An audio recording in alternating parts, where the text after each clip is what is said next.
ఈరోజు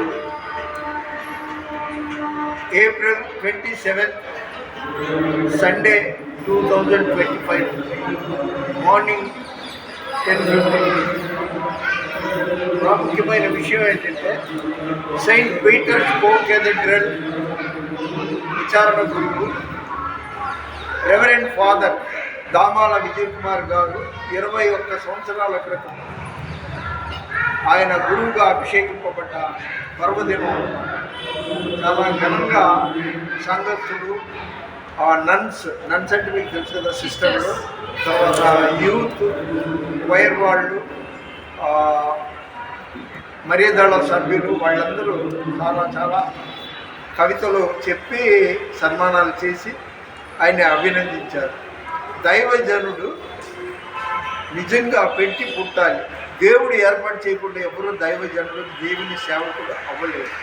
నువ్వు ఇంజనీరు, నువ్వు డాక్టరు, పేరెంట్స్ అంటారు మా అబ్బాయిని ఇంజనీర్ చదివిస్తా, మా అబ్బాయిని డాక్టర్ని చేస్తాను అని. ఒక్కొక్కళ్ళు నా ఫిగర్ చూడు, నా యొక్క బాడీ లాంగ్వేజ్, నేను సినిమా హీరో అవుతానంటారు. ఏది అనుకున్నప్పుడు అక్కడ దేవుడు ఏర్పాటు చేసి ఉండాలి. కాబట్టి ఇతను నా సేవకుడు అని తల్లి గర్భంలో ఉన్నప్పుడే అది ఆయన ప్రజలకి ప్రవక్తగా ఏర్పాటు చేసుకున్నాడు. కాబట్టి అలాంటి అదృష్టాన్ని పొందుకున్న ఫాదర్ దామాల విజయ్ కుమార్ గారికి ప్రత్యేక అభినందనలు. నా వంతు నేను రోజు ప్రార్థన చేస్తూనే ఉన్నాను. మన వినికిడిలో దేవుడు ఈ కొన్ని మాటలు దీవించును గాక. ఒక చిన్న పల్లవి. మనసున్న మంచి దేవా, నీ మనసును నాకిచ్చావా, మనసు మలినమైన నాకై మనిషిగా దిగి వచ్చావు. అవును, దేవాది దేవుడు ఎక్కడ, పురుగు అంటే మనం ఎక్కడ? మనసున్న మంచి దేవుడు కాబట్టి ఆయనకు ఆకారం లేదు. ఆయన స్వయంగా నీ కోసం నా కోసం ఈ భూమి మీద మనిషిగా అవతరించాడు.